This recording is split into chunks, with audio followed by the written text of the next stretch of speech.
창세 전에 그리스도 안에서 선택함을 받은 하나님의 자녀들이 하나님을 섬기는 믿음 생활을 하는 모습에는 크게 두 가지의 종류로 구별할 수가 있는 것입니다. 하나는 사람들에게 잘 보이려고 그렇게 종교적이고 외식적인 믿음 생활을 하는 유행이 있고, 또 다른 한 종류는 오로지 한 분 하나님에게만 잘 보이려고 하는 그런 진실한 믿음 생활의 유형이 있다는 것입니다.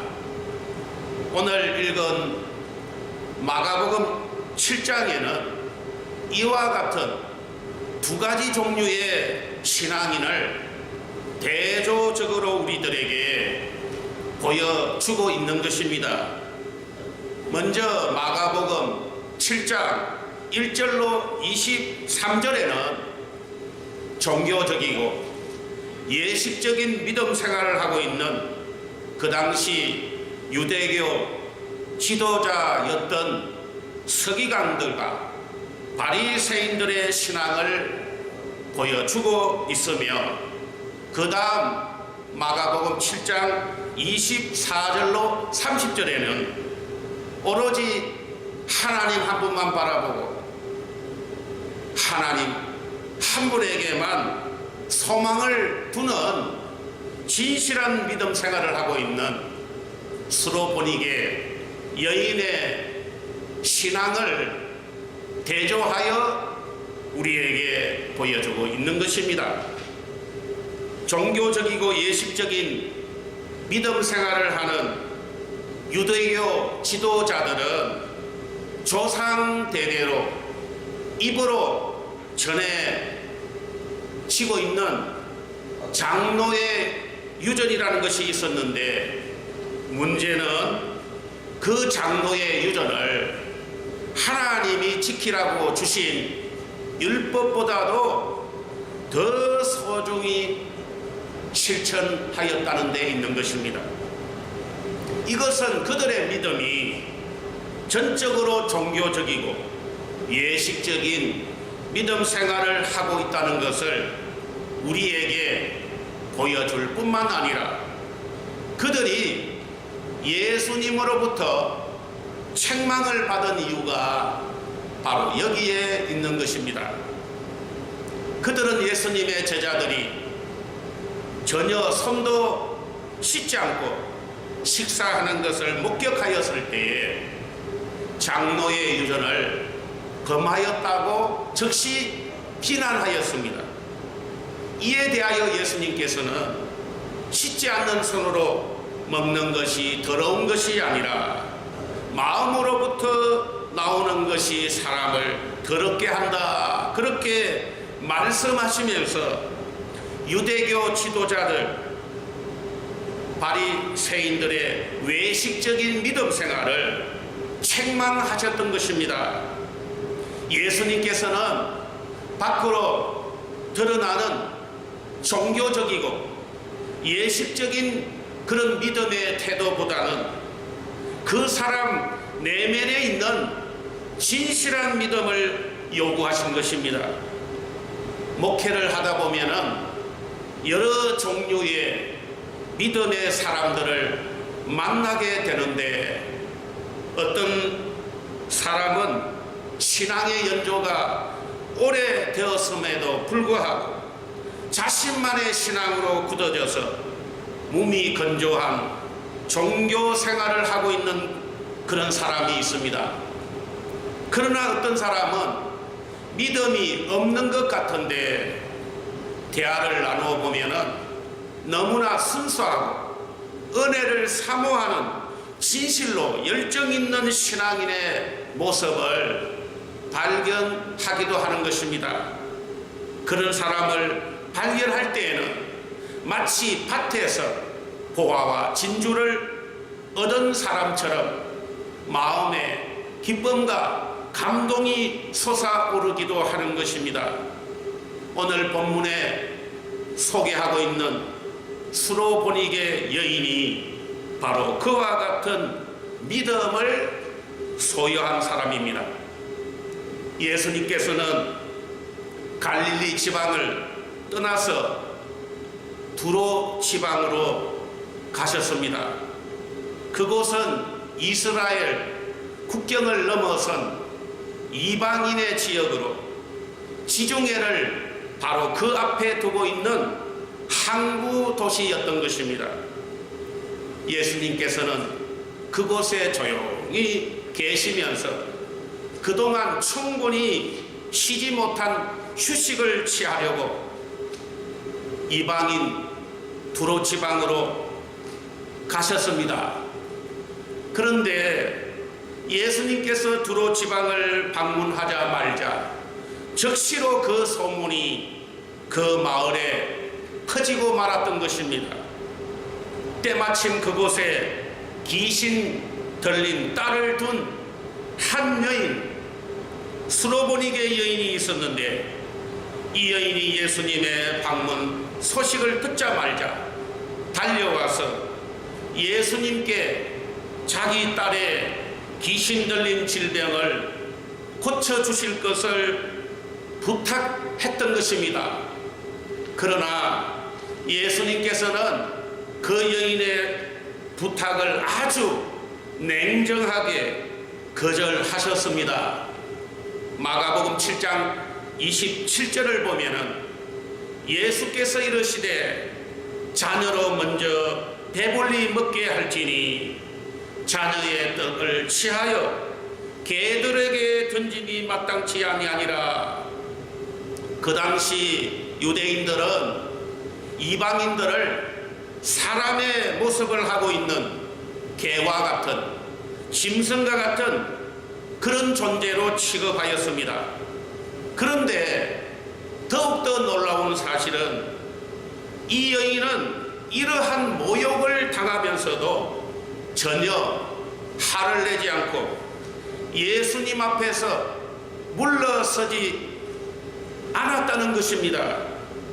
뿐만 아니라 도리어 차분하게 자신이 왜 예수님을 찾아왔는지 그 이유와 또 예수님을 만나야 할 그 이유를 논리적으로 설명하였던 것입니다. 마가복음 7장 28절을 보면은 여자가 대답하여 이르되 주여 얼소이다마는 상아래 개들도 아이들이 먹던 부스러기를 먹나이다.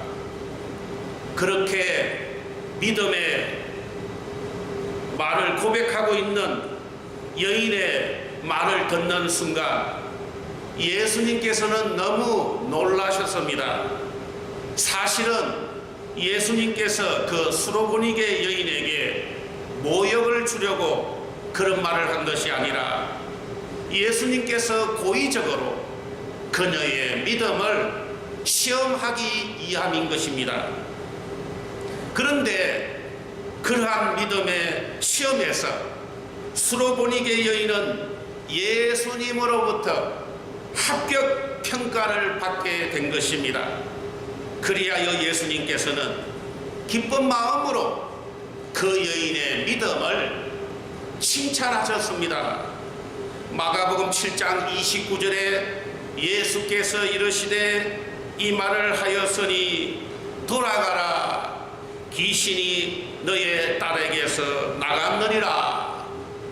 마가복음 7장 29절과 똑같은 사실을 기록한 병영 구절인 마태복음 15장 28절에는 이에 예수께서 대답하여 이르시되 여자여 내 믿음이 크도다 너의 소원대로 되리라 하시니 그때로부터 그의 딸이 나으니라. 그렇게 기록되었는데 예수님께서는 이 여인의 믿음을 큰 믿음이라 칭찬하셨던 것입니다. 복음서에 나오는 여러 사건들 중에 오늘 등장하는 본문을 특별히 읽는 사람들로 하여금 감동을 주는 그런 이야기인데, 신앙생활을 웬만큼 한 사람이라면 이 이야기를 너무 잘 알고 있을 것입니다. 그러나 여기서 우리가 감동을 받는 데서 끝난다면 아무런 의미가 없는 것입니다. 이 이야기 속에는 순수한 믿음을 잃어버리고 형식적이고 외식적인 신앙생활로 전전긍긍하는 우리들에게 강력하게 도전하는 메시지가 들어있다는 것입니다. 그렇다면 수로보니게 여인의 어떤 믿음의 모습이 예수님으로부터 큰 믿음, 인정받는 믿음으로 평가될 수 있었을까요? 오늘 본문을 통하여 그 이유를 살펴보려고 합니다. 첫째로 수로보니게 여인의 믿음은 예수님에 대하여 어떤 상황 속에서도 확실하고 절대 흔들리지 않는 요지부동의 신뢰가 있는 그런 믿음이었습니다. 마가복음 7장 25절을 보면 이에 더러운 귀신 들린 어린 딸을 둔 여자가 예수의 소문을 듣고 와서 그 발 아래 엎드리니, 그렇게 말씀하고 있는데, 수로보니게 여인은 오직 예수님만이 자기 딸의 질병을 고쳐줄 수 있는 그런 분으로 마음에 확신하여 예수님의 방문 소식을 들었을 때 지체하지 않고 즉시 예수님께로 달려나갔던 것입니다. 그것은 우리들에게 예수님에 대하여 절대 불변의 확실한 요지부동의 신뢰가 있는 믿음이 그녀에게 있었다는 것을 보여주는 것입니다.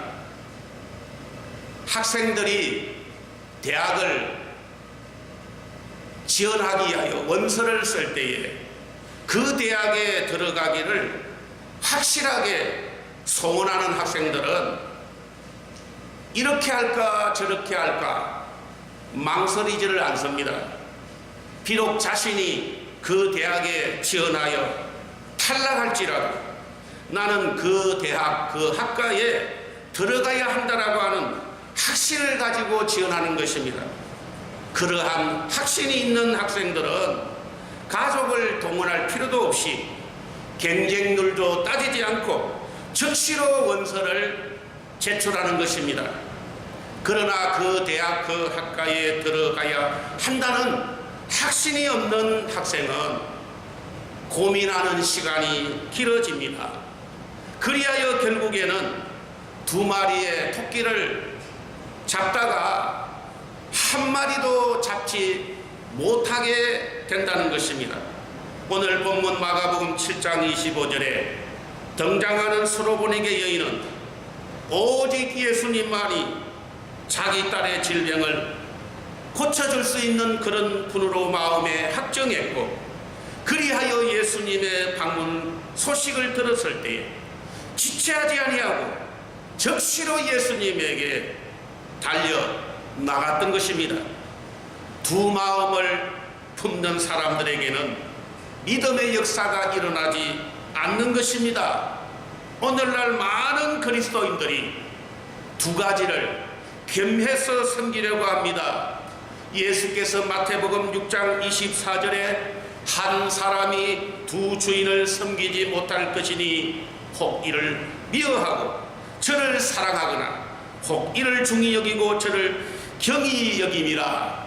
너희가 하나님과 재물을 겸하여 섬기지 못한다라고 그렇게 말씀하셨습니다. 야고보서 1장 6절로 8절에는 오직 믿음으로 구하고 조금도 의심하지 말라. 의심하는 자는 마치 바람에 밀려 요동하는 바다 물결 같으니 이런 사람은 무엇이든지 주께 얻기를 생각하지 말라. 두 마음을 품어 모든 일에 정함이 없는 자라고 그렇게 말씀하셨습니다.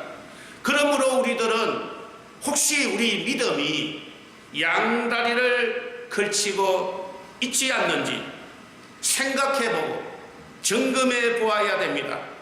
그것은 하나님께서 결코 기뻐하시지 않는 믿음인 것입니다. 다윗이 쓴 시편 57편 7절을 보면 하나님이여 내 마음에 확정되었고 내 마음이 확정되었사오니 내가 노래하고 내가 찬송하리이다. 다윗이 고백한 것과 같이 우리의 문제의 해결자가 예수님이심을 확정해야 하는 것입니다.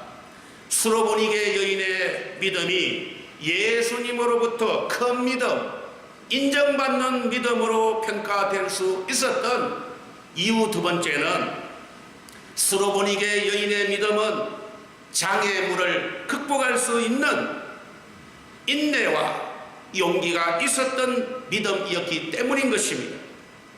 이 여인에게는 여러 가지로 예수님 앞에 나아갈 수 없는 장애물들이 있었습니다. 첫 번째의 장애로는 이방인으로 태어난 것, 여인으로 태어난 것, 그리고 귀신 들린 딸을 두게 된 것, 이런 것들이 예수님께로 나아가는 데 있어서 그녀가 가지고 있었던 선천적인 장애물이었던 것입니다. 그러나 그 여인에게는 이러한 선천적인 장애물이 그녀에게는 아무런 문제가 되지 않았다는 것입니다. 오히려 그 여인은 믿음으로 선천적인 장애물들을 극복하여 용기 있게 달려나가 예수님에게 부르짖었다는 것입니다. 마태복음 15장 22절에 가난한 여자 하나가 그 지경에서 나와서 소리질러 이르되 주 다윗의 자손이여 나를 불쌍히 여기소서 내 딸이 흉악하게 귀신 들렸나이다. 그렇게 예수님에게 믿음으로 부르짖었습니다.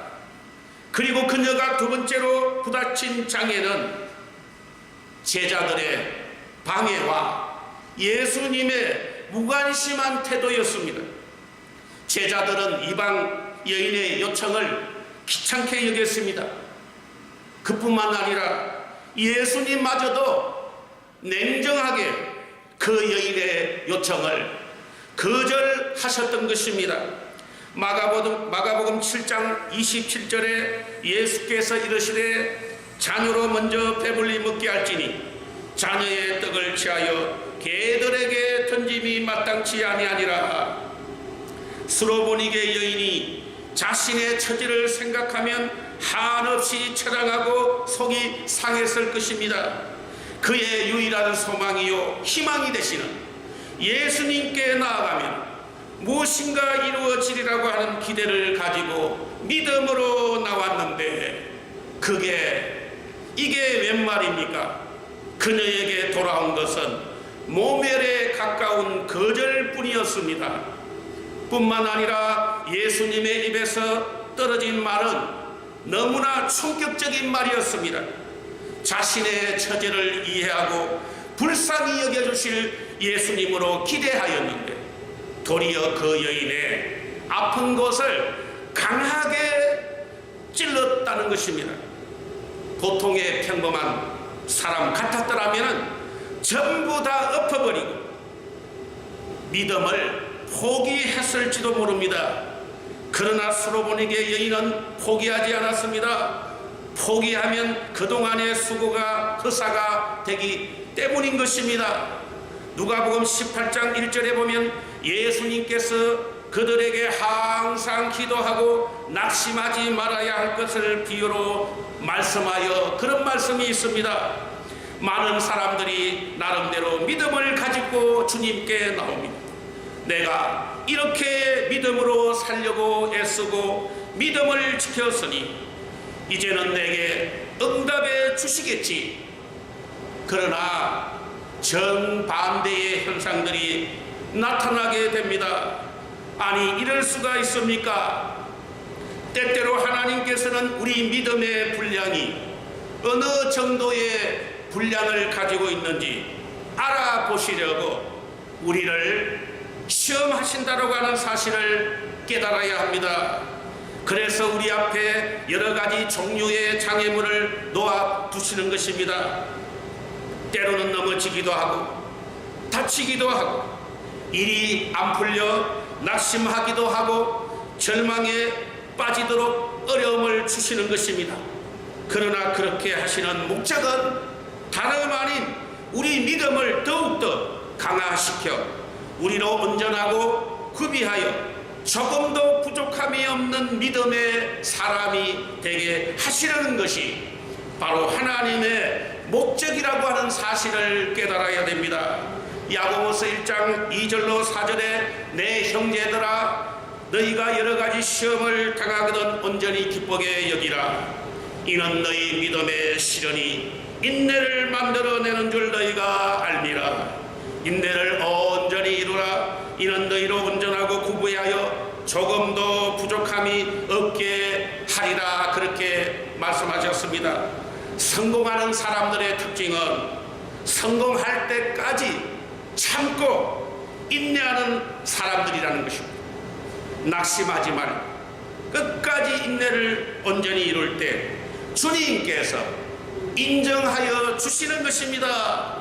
수로보니게 여인의 믿음이 예수님으로부터 큰 믿음, 인정받는 믿음으로 평가될 수 있었던 이유 세 번째는 수로보니게 여인의 믿음은 자기 내면에 있는 완고함과 강팍함과 무지함을 깨닫고 보배로운 예수 그리스도의 은혜에 절대적으로 의존하는 겸손함이 있었던 그런 믿음이었습니다. 마가복음 7장 28절에 여자가 대답하여 이르되 주여 올소이다마는 상 아래 개들도 아이들이 먹던 부스러기를 먹나리다. 그렇게 고백했습니다. 수로보니게 여인은 그들이 자신을 개와 같이 취급당한 것에 대한 그녀의 반응은 놀라웠습니다. 사람들은 보통 언제 격분합니까?